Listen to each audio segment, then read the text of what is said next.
The rain had been falling for 3 days straight in Chicago, turning the sidewalks into rivers and the alleys into forgotten places where shadows gathered like secrets. Elena Vasquez pressed her body against the damp brick wall behind the Italian restaurant on Halsted Street, her fingers wrapped around the torn edges of a cardboard box she used as shelter. Her hair, a massive tangle of dark knots that reached past her knees, clung to her face like a second skin, heavy with water and years of neglect. She had stopped counting the months. Maybe it had been 2 years since she lost everything, maybe 3. Time moved differently when you lived on the streets, when every day was about survival, when the only calendar that mattered was the one that told you how long until winter would try to take your life again. The back door of the restaurant opened, and a rectangle of golden light spilled onto the wet pavement. Elena shrank further into the shadows, her heart pounding. She knew the rules of this territory. The men who owned this place were not ordinary businessmen. She had seen the black cars, the expensive suits, the way people lowered their eyes when they walked past. This was Moretti territory, and everyone in Chicago knew what that meant. A young man stepped out carrying a trash bag. He was maybe 19, with nervous eyes and a white apron stained with tomato sauce. He froze when he saw her, his gaze traveling from her face to the impossible length of her matted hair, coiled around her like a creature with its own life. For a moment neither of them moved. Then Elena raised one trembling hand, not to beg. She never begged.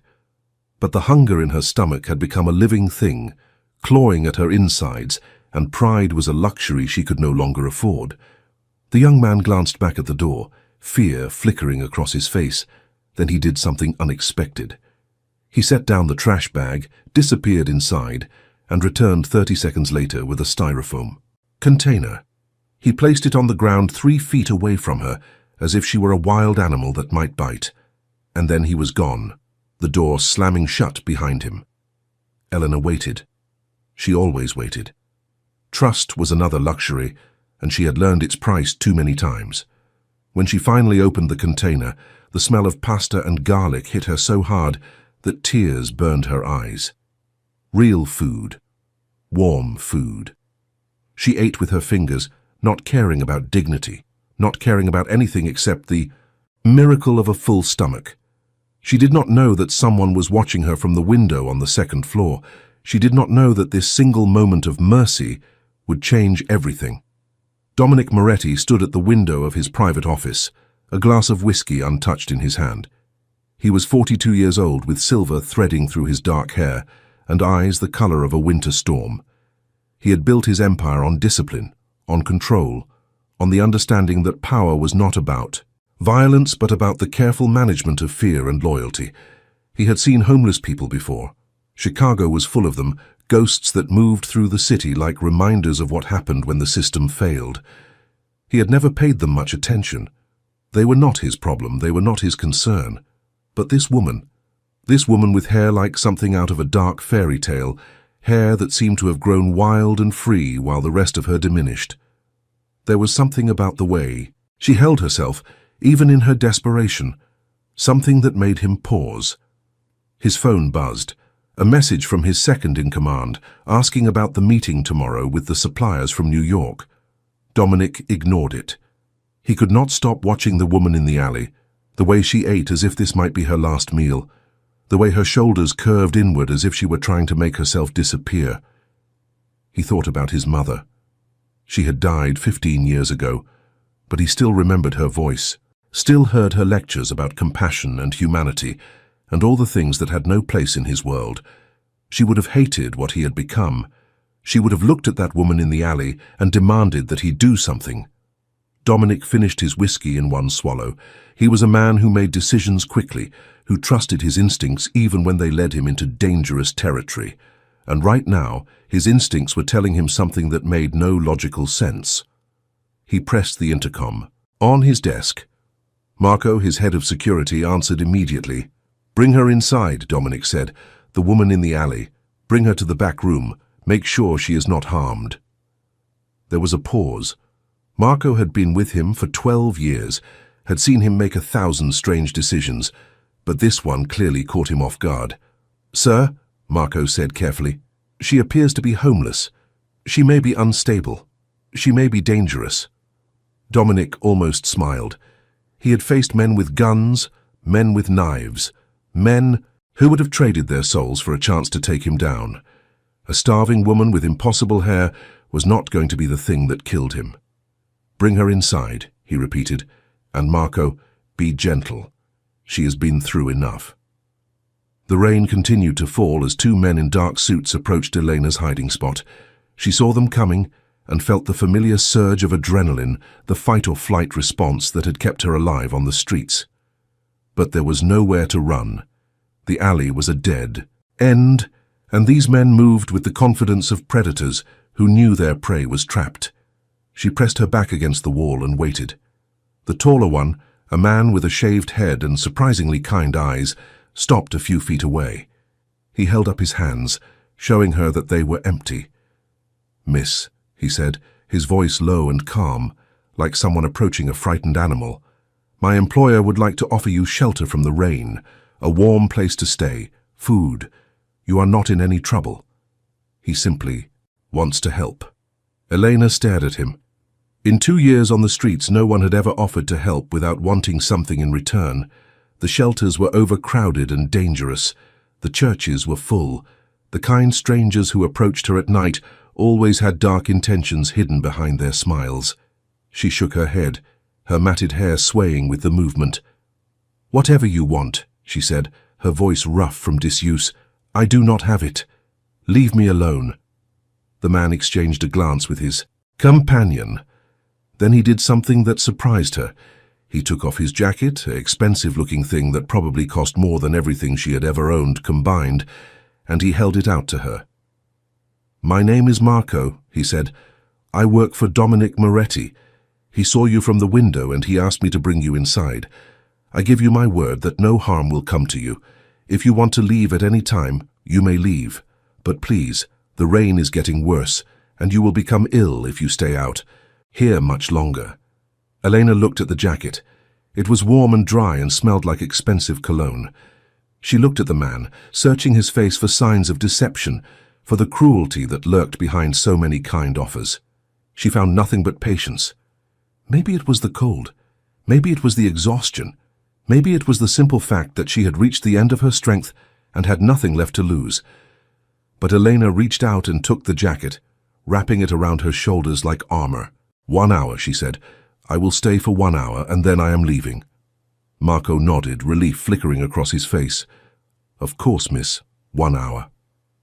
He led her through the back door of the restaurant, past the kitchen where cooks pretended not to stare, up a narrow staircase that smelled like garlic and old wood.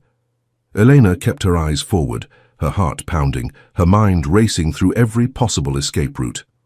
The room they brought her to was not what she expected.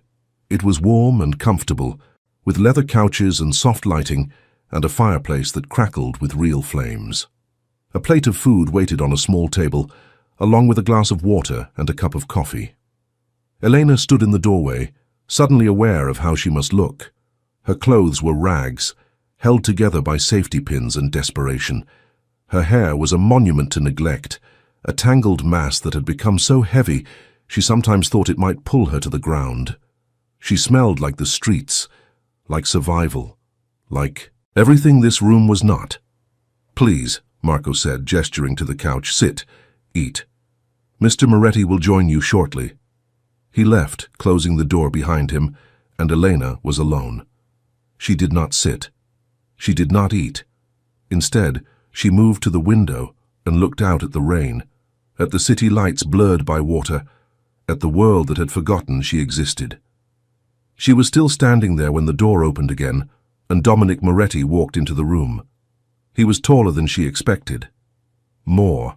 Handsome, too, with a face that seemed carved from stone and eyes that held secrets she could not begin to imagine. He moved with the easy confidence of a man who had never been refused anything in his life, who controlled everything around him through sheer force of will. But when he looked at her, something in his expression softened. Just for a moment. Just enough for her to notice. "You must be cold," he said. His voice was deep and smooth, like whiskey poured over gravel.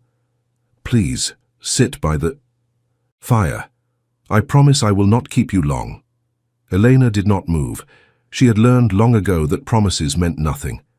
"What do you want?" she asked. Dominic studied her for a moment. Then he walked to the fireplace and stood with his back to the flames, his hands in his pockets. "I watched you eat," he said, "in the alley. I watched the way you held that container like it was precious, like it was the most valuable thing in the world. And I found myself wondering how someone ends up like this. How? Someone falls so far that a container of leftover pasta becomes a treasure." Elena felt something spark in her chest. Anger, maybe, or shame. Both. "You do not know anything about me," she said. "No," Dominic agreed. "I do not. But I would like to." He paused, tilting his head slightly. "Your hair. How long has it been since you cut it?" Elena's hand went unconsciously to the tangled mass at her shoulder. She did not know why she answered honestly. Maybe because he was the first person in years who had asked her a real question. 3 years, she said. Maybe longer. I stopped keeping track. 3 years. Dominic repeated the words slowly, as if testing their weight. "That is a long time to carry something so heavy." Elena laughed, and the sound surprised her. It had been so long since she had laughed that she had forgotten what it felt like.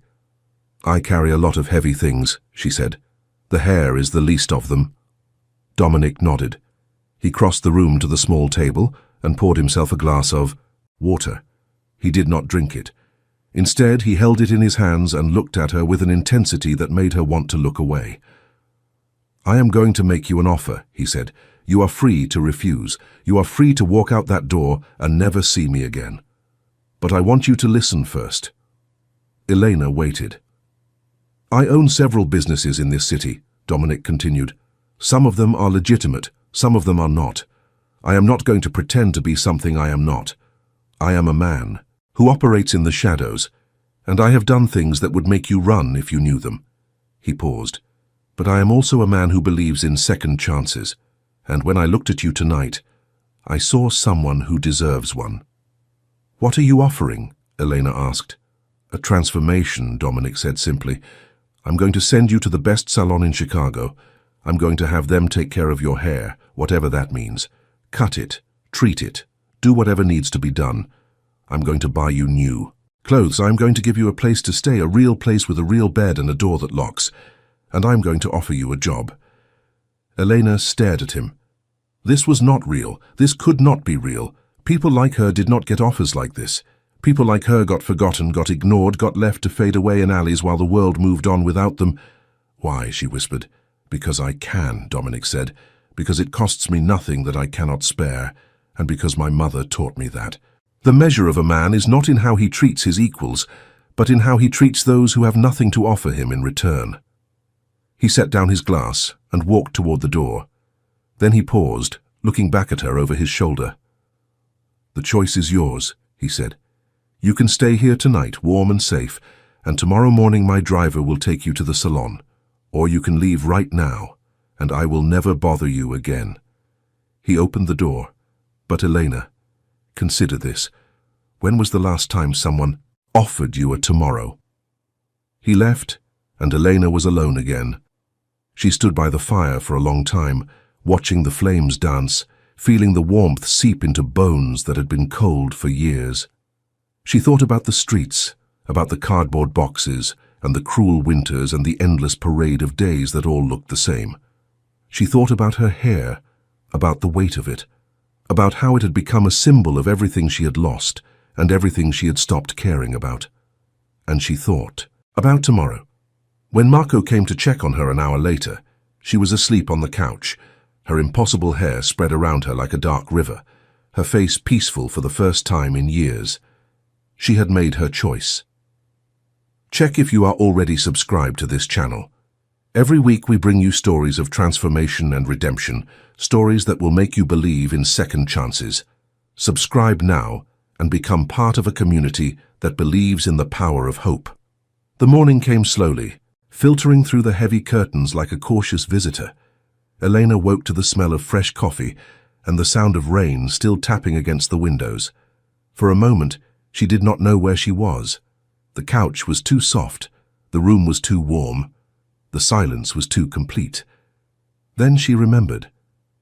She sat up slowly, her hair falling around her in heavy curtains, and found a tray waiting on the table beside her. Coffee, fresh fruit, pastries still warm from the oven. A small card that read, "Whenever you are ready, Marco will take you to the Salon. Take your time. D." Elena stared at the card for a long moment. The handwriting was elegant, precise, the kind of writing that came from expensive schools and careful practice. She traced the letter D with her finger, wondering what kind of man offered salvation to strangers in alleys. She ate slowly, savoring every bite, still half convinced that this was a dream from which she would soon wake. The coffee was the best she had ever tasted. The pastries melted on her tongue like sweet clouds. Even the fruit seemed more vibrant, more real, as if she had been eating shadows for years and was only now discovering color. When she finished, she found a bathroom attached to the room.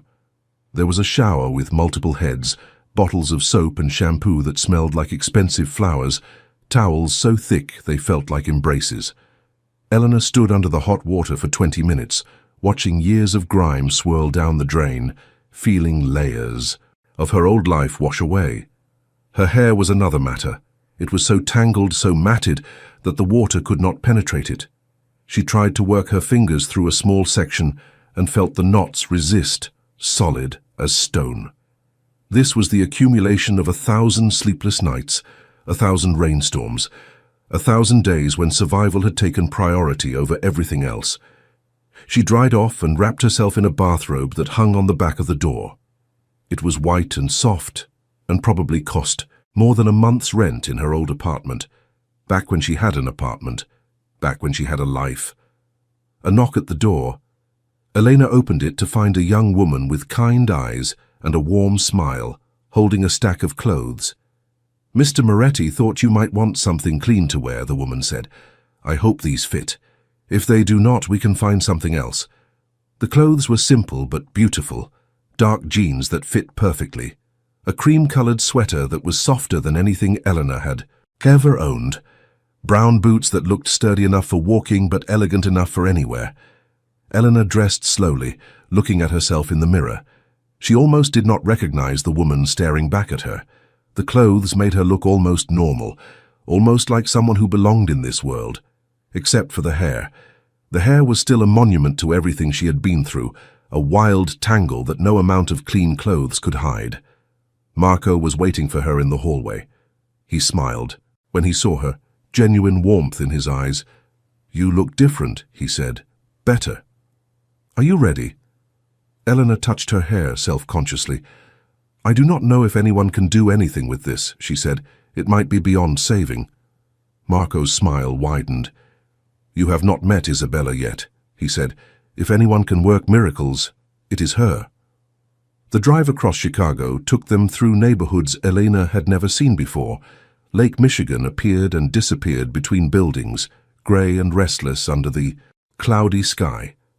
The car was warm and comfortable, with leather seats that seemed to embrace her and classical music playing softly through hidden speakers. Marco drove in silence, giving her space to think. Elena appreciated that. She had spent so long talking to herself that the presence of another person still felt strange, still required effort. They stopped in front of a salon in the Gold Coast neighborhood. The building was all glass and chrome, modern and expensive, the kind of place that Elena would have walked past 1,000 times without daring to enter. "This is it," Marco said. "Isabella is expecting you. Take as long as you need. I will wait here." Elena stepped out of the car and stood on the sidewalk, looking up at the building. People walked past her without a second glance, probably assuming she was another customer, another woman with money to spare and time to kill. If only they knew. She pushed open the glass door and entered a world of white marble and soft lighting, and the subtle scent of lavender. The reception area was staffed by a young man with perfect hair and a practiced smile.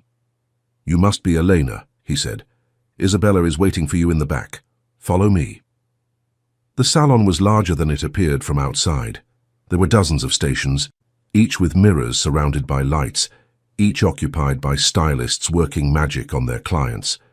Music played softly in the background, something peaceful and unobtrusive. The air smelled like expensive products and fresh coffee. Eleanor followed the receptionist past all of this to a private room at the very back of the salon. The door was closed. The receptionist knocked twice, then opened it and gestured for Eleanor to enter. The room was different from the rest of the salon, warmer, more personal. There were plants in the corners and photographs on the walls, and a single chair in the center, facing a large mirror. And there was Isabella. She was perhaps 60 years old, with silver hair cut short and stylish, with hands that looked strong and capable, with eyes that seemed to see everything and judge nothing. She wore simple black clothes and no jewelry except for a thin gold chain around her neck.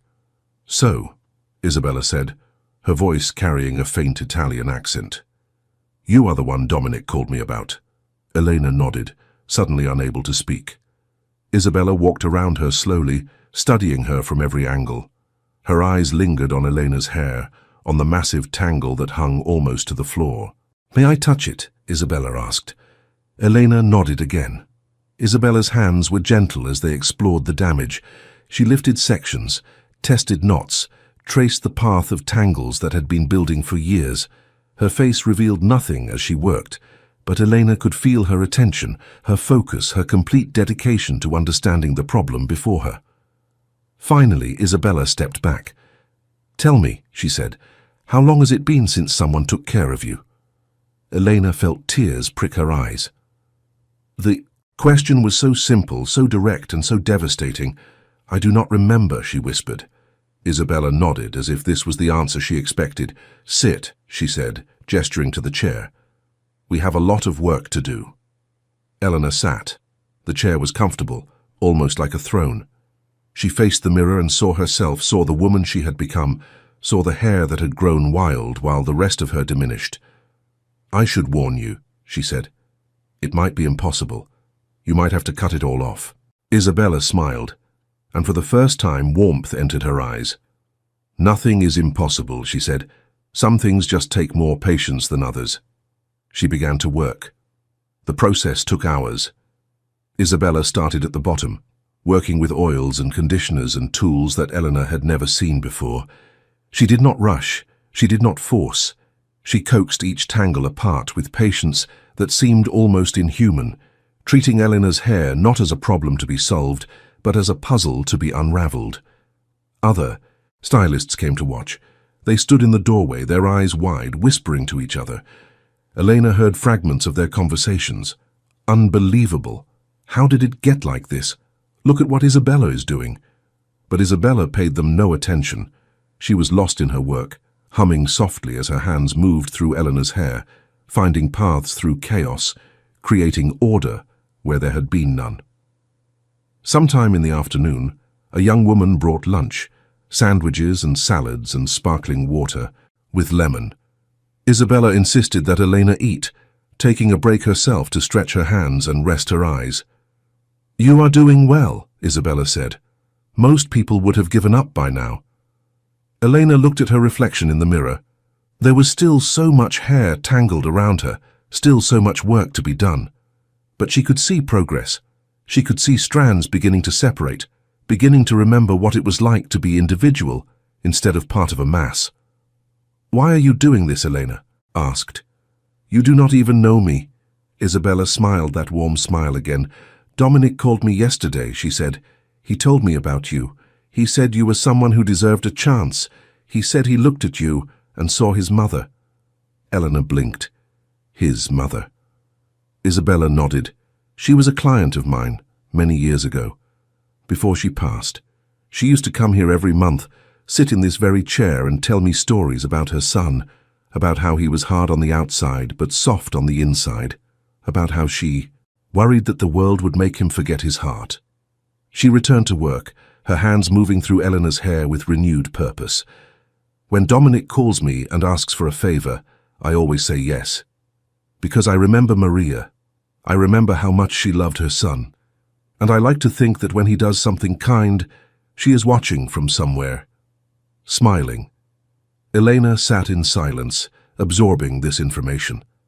The man who had offered her a second chance was not just a businessman operating in shadows. He was a son who still carried his mother's voice inside him, still tried to live up to her expectations, even though she was gone. The afternoon turned into evening. The other stylists went home one by one, calling goodnight, leaving Isabella and Elena alone in the salon. The lights outside the windows changed from grey to golden to dark, marking the passage of time that Elena had stopped tracking. And still, Isabella worked.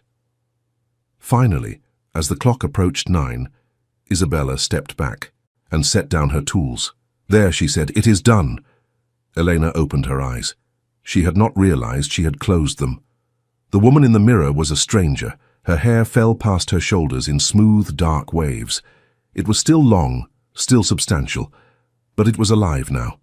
It moved when she moved. It caught the light and reflected it back in shimmers of brown and black and hidden red. It was the hair of someone who mattered, someone who was seen, someone who existed in the world instead of hiding from it. Elena raised her hand and touched it. The strands slipped through her fingers like silk. "I saved as much as I could," Isabella said.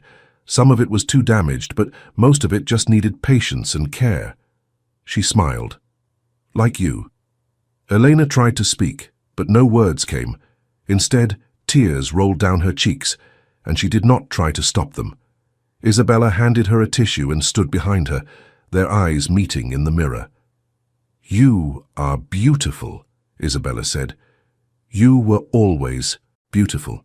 The world just forgot to notice. But now they will see." Elena wiped her eyes and took a deep breath. "Thank you," she said. "I do not know how to thank you.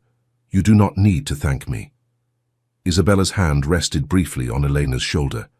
"Just live. That is enough." Marco was still waiting outside when Elena emerged from the salon. He had moved the car closer to the door, and he was leaning against it, scrolling through his phone. When he looked up and saw her, his face went through a series of expressions that Elena would remember for the rest of her life. Surprise, recognition, wonder. "Miss Elena," he said, straightening up. "You look—" He trailed off, shaking his head. "You look incredible." Elena laughed, and this time the sound did not surprise her. It felt natural, it felt right. "Thank you," she said, "for everything today." Marco opened the car door for her, and she slid into the back seat. The leather felt the same, the music sounded the same, but everything was different. Now, Elena was different. "Where are we going?" she asked. "Mr. Moretti would like to see you," Marco said. "If you are willing." "He said to tell you that there is no obligation.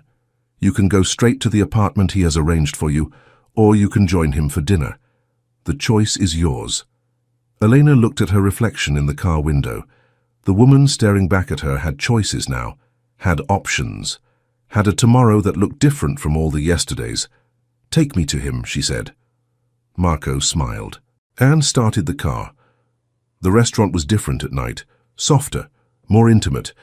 The tables were lit with candles, and the windows looked out onto a street that glistened with recent rain. Music played somewhere in the background, something with violins and longing. Dominic was waiting at a corner table, a glass of red wine in front of him. He wore a dark suit and an open-collared shirt, and he looked like someone from a movie, someone who existed in a world of beauty and danger and impossible choices. When Elena approached, he stood. The movement was automatic, ingrained, the kind of manners that came from generations of expectation.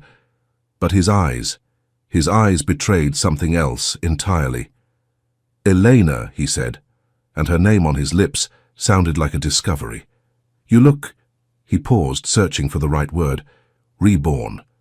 Elena smiled and took the seat he offered. "I feel reborn," she said. "Isabella is a miracle worker." "She is," Dominic agreed, sitting back down.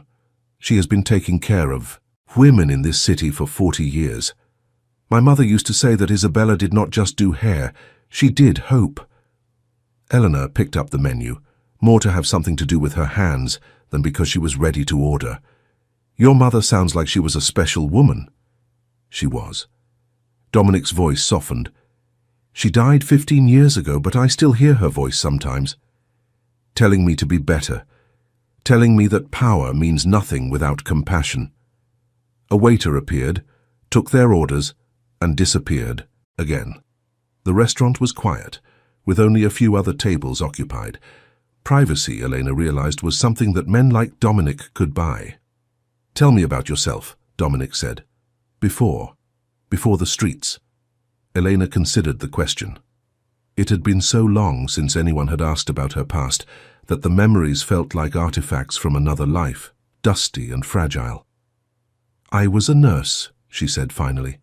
"I worked at Northwestern Memorial for 8 years. I was good at it. I loved it."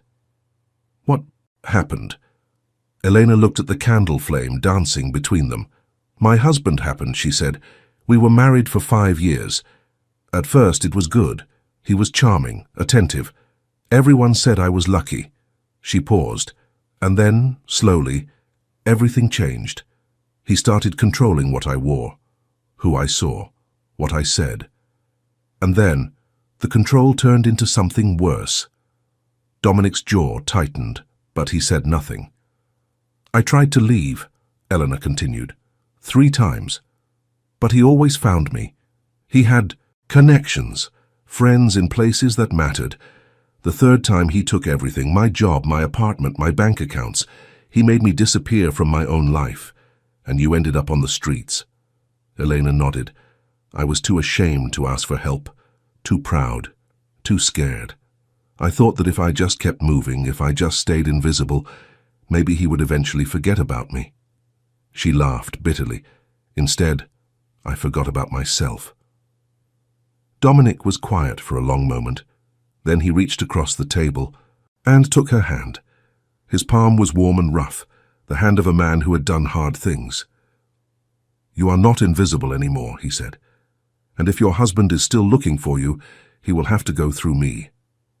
Elena felt something shift inside her chest. A wall she had built years ago, brick by brick, began to show cracks. "Why?" she asked. "Why are you doing all of this? You do not owe me anything." Dominic did not answer immediately. He released her hand and sat back, his eyes distant. 20 years. "Ergo," he said finally, "I made a choice. I chose power over everything else. I built an empire, but I built it on things that my mother would have hated. She died thinking I would become something better. And every day since, I have carried that failure with me." He looked at her, and for the first time Elena saw vulnerability in his eyes. "When I saw you in that alley," he said, "I saw someone who had fallen, and I thought, maybe this is my chance. Maybe if I help one person rise again, it will mean something. Maybe my mother will forgive me." Eleanor did not know what to say. The man sitting across from her was not the monster she had expected. He was something more complicated, something more human. The food arrived, and they ate in companionable silence. The meal was exquisite, each dish a work of art. But Eleanor barely tasted it. She was too aware of the man across from her, too aware of the strange path that had brought them together. After dinner, Dominic walked her to the car. The rain had stopped, and the city glittered under a sky that was beginning to clear. "Marco will take you to your new apartment," Dominic said. "Everything you need is there. Clothes, food, whatever you want. And tomorrow, if you are willing, I would like to show you the job I have in mind." Elena looked at him. "What kind of job?" Dominic smiled, and the expression transformed his face from intimidating to almost boyish. "I own a clinic," he said. "A free clinic on the south side. It serves people who have nowhere else to go, people like you were. It needs nurses, good nurses. I thought maybe you might want to remember what you were good at." Elena felt her heart squeeze. "You are offering me my life back," she said. "I am offering you a chance to build a new one," Dominic corrected. "What you do with it is up to you." He opened the car door for her, and she paused, one hand on the frame. "Dominic," she said. He looked at her. "Thank you." He nodded once, something unreadable passing through his eyes. Then, he stepped back, and Marco started the car, and Elena watched him grow smaller in the rearview mirror until he disappeared entirely. If you are watching this right now, and something in Elena's story is touching your heart, leave a comment saying, "Everyone deserves a second chance." Let me know you believe in redemption. Let me know you believe that transformation is possible for anyone, no matter how far they have fallen. 3 weeks passed, like a dream that Elena was afraid to wake from. The apartment Dominic had arranged for her was small but beautiful, with large windows that looked out over the Chicago skyline and a kitchen stocked with more food than she could eat in a month. She spent the first few days just touching things: the soft blankets on the bed, the thick towels in the bathroom, the coffee maker that worked every time she pressed the button. She started working at the clinic on her 4th day. It was everything Dominic had described and more. A small building on the south side painted bright blue, filled with people who had nowhere else to go. Mothers with sick children, elderly men with chronic conditions, teenagers who had never seen a doctor in their lives. Eleanor remembered how to be a nurse. It came back to her like muscle memory, like riding a bicycle, like breathing. She took vitals and dressed wounds and held hands and listened. So much listening. These people had been ignored for so long that sometimes they just needed someone to hear them. The other staff welcomed her without questions. They were used to people arriving with complicated pasts. They judged each other by what they did, not by where they came from. Dominic visited the clinic once a week. He came not as an owner, but as a volunteer, helping wherever he was needed. Elena watched him carry boxes and mop floors and play games with the children waiting for their appointments. He was different here than he was in his other world, softer, more present. She found herself looking forward to his visits, found herself thinking about him when he was not there. One evening after the clinic had closed, Eleanor was finishing paperwork when Dominic appeared in the doorway of her small office. "Working late," he said. Elena looked up and smiled. "There is always more to do." Dominic nodded and leaned against the doorframe. "You have been here 3 weeks," he said. "How does it feel?" Elena set down her pen and considered the question. "It feels like coming home," she said, "except better. Because this home is one I chose." Dominic smiled, and Elena felt that wall inside her crack a little more. "I want to show you something," he said. "Will you come with me?" Elena hesitated. "Where?" "Somewhere that matters to me." He held out his hand. "Trust me." She looked at his hand. Strong, capable. The hand of a man who had done hard things, but was trying to do better. She took it. He drove them himself this time, in a sleek black car that purred like a contented animal. The city passed by, the windows in ribbons of light, and Elena watched it without really seeing it. She was too aware of his presence beside her, too aware of the warmth radiating from his body. They stopped at a cemetery on the outskirts of the city. The rain had returned, soft and gentle, and Dominic held an umbrella over them both as they walked between rows of headstones. They stopped at a grave marked with a simple stone. Maria Moretti, beloved mother, 1945, 2009. Dominic stood in silence for a long moment, looking down at the stone. Then he spoke. "I come here when I need to remember who I am supposed to be," he said, "when the darkness gets too heavy, when I forget why I started trying to be better." Elena said nothing. She understood the weight of grief, the way it settled into your bones and never quite left. "I wanted you to meet her," Dominic continued, "in a way." He looked at Eleanor. "I wanted her to meet you." "Why?" "Because you are the first person in a long time who has made me feel like I might be worthy of her memory." Elena felt tears prick her eyes. "Dominic," she said softly.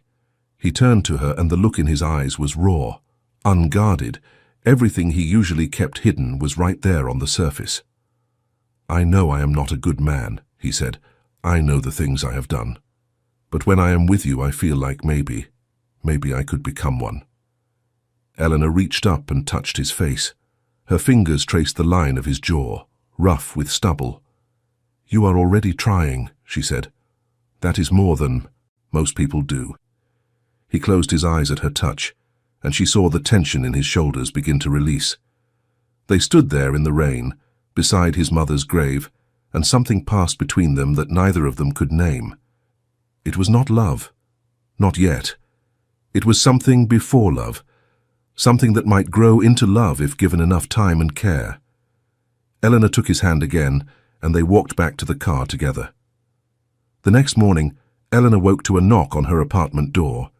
She opened it, to find Marco standing in the hallway, his face serious. "Miss Eleanor," he said, "Mr. Moretti sent me. We have a problem." Eleanor felt her stomach drop. What kind of problem? Marco hesitated. "It is about your husband," he said. "He has found you."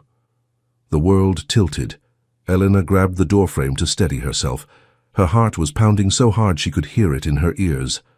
"How?" she whispered. Marco shook his head. "We are not sure. But he arrived in Chicago yesterday.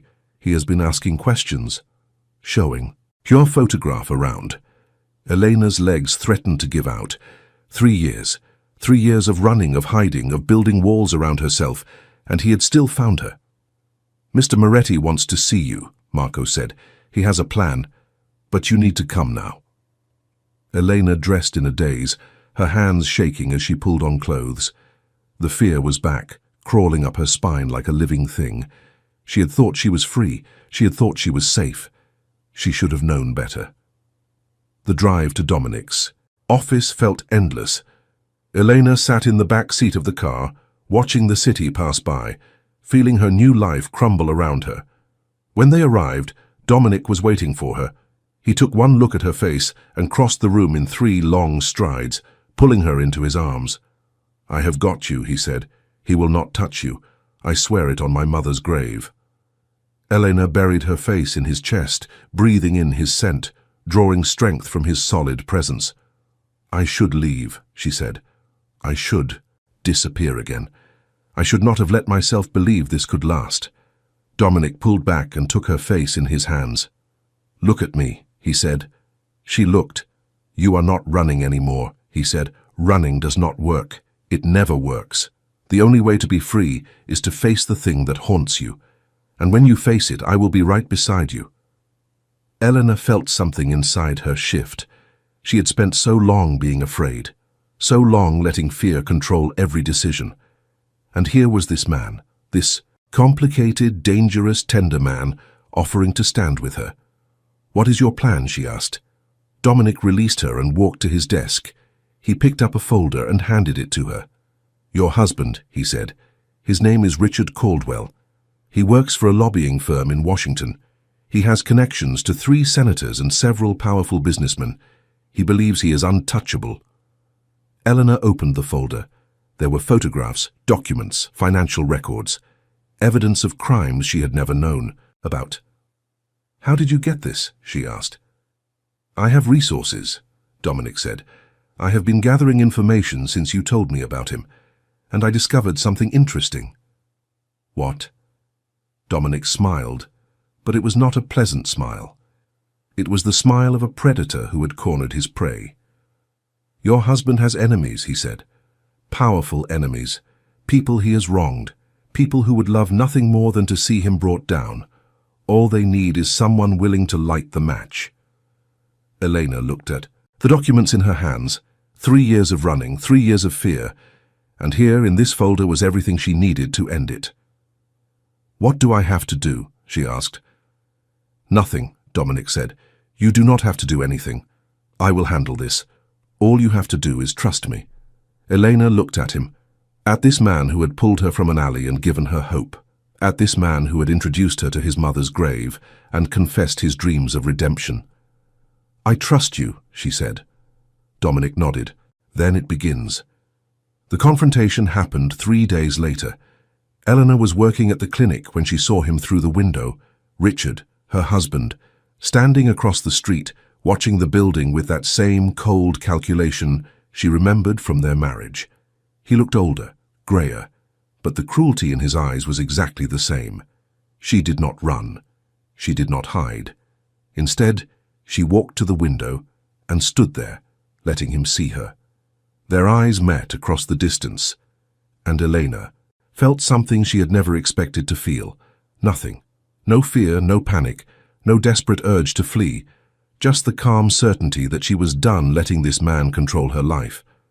Richard crossed the street and entered the clinic. The patients in the waiting room looked up at him with wary eyes. He ignored them, his attention fixed on Eleanor. "There you are," he said. His voice was the same too, smooth and poisonous. "Do you know how much trouble you have caused me?" Eleanor did not answer. She simply turned and walked toward the back of the clinic, knowing he would follow. The confrontation room, as Dominic had called it, was a small office at the end of the hallway. Eleanor entered and took a seat behind the desk. Richard followed, closing the door behind him. "You look different," he said, studying her. "Someone has been taking care of you." "I have been taking care of myself," Eleanor said, "for the first time in years." Richard laughed, that same cold, dismissive laugh she remembered. "You are nothing without me," he said. "You never were. You will come back now. You will come back, and you will remember your place, and we will never speak of this again." "No," Elena said. The word hung in the air between them. Richard's face changed. The mask of charm slipped, and she saw the monster underneath. "You do not tell me no," he said. "No one tells me no. I just did." He moved toward her, and Elena did not flinch. She did not have to.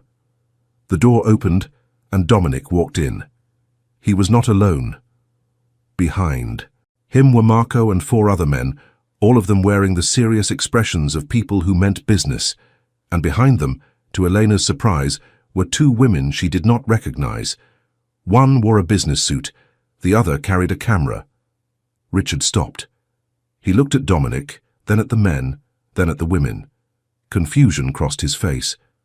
"Who are you?" he demanded. Dominic smiled. "My name is Dominic Moretti," he said, "and you are in my city."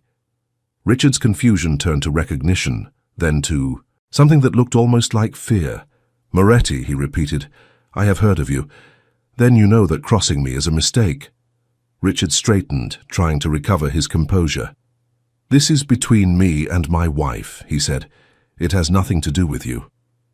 Dominic walked slowly across the room until he was standing directly in front of Richard. He was taller, broader, more physically imposing in every way, but that was not what made Richard step back. It was the look in Dominic's eyes. The absolute certainty of a man who had decided exactly how this would end. "Elena is under my protection," Dominic said. "She has been since the night I found her in an alley, starving and broken because of you. And I do not take kindly to people who hurt those I protect." Richard looked at Elena. "You are sleeping with him," he said. "Of course. I should have known you would find another man to manipulate." Elena stood. Her voice, when she spoke, was steady and strong. "I never manipulated anyone," she said. "I survived you, and I am done surviving. I am done running. I am done being afraid." She walked around the desk and stood beside Dominic. "These women are journalists," she continued. "They have been investigating you for months.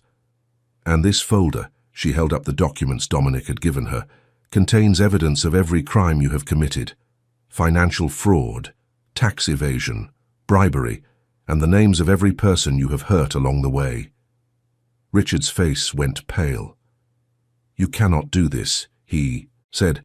"I have friends. I have connections. I will destroy you." The woman with the camera spoke for the first time. "Mr. Caldwell," she said, "we have already contacted your connections. They are very interested in distancing themselves from you. Something about self-preservation." Richard looked around the room, seeing for the first time that there was no escape, no angle, no manipulation that could save him. "What do you want?" he asked. His voice had lost its smoothness. Now it was just desperate. "I want you to sign these documents," Elena said. She pulled a stack of papers from the folder.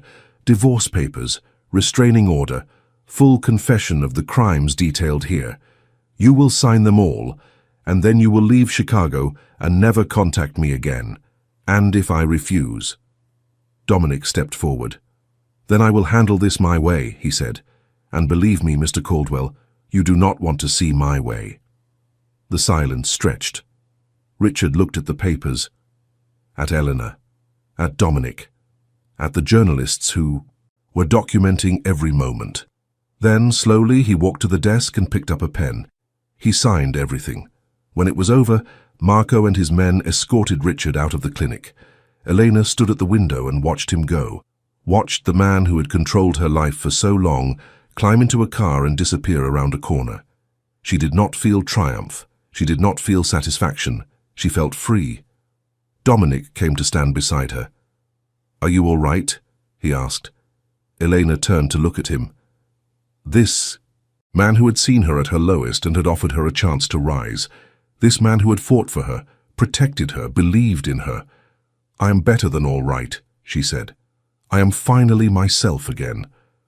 Dominic smiled, and Elena saw something in his eyes that made her heart skip. He took her hand. "Then let us figure out who that is," he said. "Together." 6 months later. The clinic had expanded. What had once been a small building on the south side was now a complex of 3 buildings, serving thousands of patients every month. Elena had become its director, overseeing a staff of 30 nurses and doctors who shared her commitment to helping those who had nowhere else to go. Her hair had grown longer, past her shoulders now, healthy and shining. She wore it down most days, a reminder of how far she had come. Dominic had changed, too. The shadows in his eyes had not disappeared entirely, but they had softened. He spent more time at the clinic now, less time in the other parts of his world. He was slowly, carefully transitioning his businesses toward legitimacy. It was not easy. It was not fast. But he was trying. On a warm spring evening, Elena stood on the roof of the clinic, watching the sun set over Chicago. The sky was painted in shades of orange and pink, and the city glittered beneath it like a handful of scattered jewels. She heard footsteps behind her and smiled without turning. "I thought I might find you here," Dominic said. He came to stand beside her, close, enough that their shoulders touched. "It is beautiful," Elena said. "It is," Dominic agreed, "but that is not what I came to talk about." Elena turned to look at him. He was nervous, she realized. She had never seen him nervous before. "What is it?" she asked. Dominic took a deep breath. Then he reached into his pocket and pulled out a small velvet box. Elena felt her heart stop. "I have thought about this for months," Dominic said. "I have written speeches and practiced words and planned the perfect moment. But standing here looking at you, I realize that none of that matters. What matters is this." He opened the box. Inside was a ring, simple and elegant, with a diamond that caught the fading light. "I love you, Elena. I love the woman you were before the world broke you. I love the woman you became while surviving. And I love the woman you are becoming now. I want to spend the rest of my life watching you grow. I want to wake up every morning knowing that you chose me. I want to build something beautiful with you, something that proves that even people like us can find our way to the light." He got down on one knee. "Elena Vasquez, will you marry me?" Elena looked at him, at this man who had seen her at her worst and believed in her best, at this man who was trying so hard to become worthy of her. She remembered the alley, the rain, the cardboard box that had been her only shelter. She remembered thinking that her life was over, that she had nothing left, that she would die, forgotten and alone. And then she remembered his hand reaching out to help her stand. "Yes," she said, "yes, I will marry you." Dominic's face broke into a smile so bright it rivaled the sunset. He slipped the ring onto her finger and stood, pulling her into his arms. They kissed as the sun disappeared below the horizon, as the city lights flickered to life, as the stars began to appear one by one in the darkening sky. And somewhere, Elena was sure, Maria Moretti was watching and smiling. The wedding was small and private. Just Elena and Dominic, Marco and Isabella, and a handful of people from the clinic. They held it in a garden on the outskirts of the city, surrounded by flowers and soft music, and the people who had become their family. Elena wore a simple white dress and carried a bouquet of wildflowers. Her hair was braided with tiny blossoms, and she had never felt more beautiful. Dominic wore a dark suit and the expression of a man who could not quite believe his luck. When The officiant asked if they would take each other as husband and wife. They both said yes without hesitation. And when they kissed, Eleanor felt something she had not felt in years. Hope. Pure, uncomplicated hope. That night, they danced under the stars. The music was soft, and Dominic held her close, and Eleanor rested her head against his chest and listened to his heartbeat. "I never thought I would have this," she said. "Neither did I," Dominic admitted. She looked up at him. "Do you think we deserve it?" He considered the question. Then he smiled. "I think we have earned the right to find out." They danced until the stars began to fade and the sky began to lighten with the promise of a new day. And when they finally went home, to the house that was now theirs, to the life they were building together, Elena realized something important. She had spent years carrying the weight of her past, the failures, the pain, the impossible hair that had become a symbol of everything she had lost. But she was not carrying any of it anymore. She was light, she was free, she was loved, and for the first time in her life she was exactly where she was supposed to be. If you have watched this far, it is because you liked this story. Leave a comment saying, "I have watched this far," so I can get to know you and see who really enjoys the stories here on the channel. And if this story touched your heart, if it made you believe in second chances and transformation and the power of love to heal even the deepest wounds, then please give this video a like and share it with someone who needs to hear it. Because everyone deserves to know that no matter how far they have fallen, there is always a hand reaching out to help them stand again. Thank you for watching. Thank you for being here. Thank you for believing in stories that remind us what it means to be human. Until next time.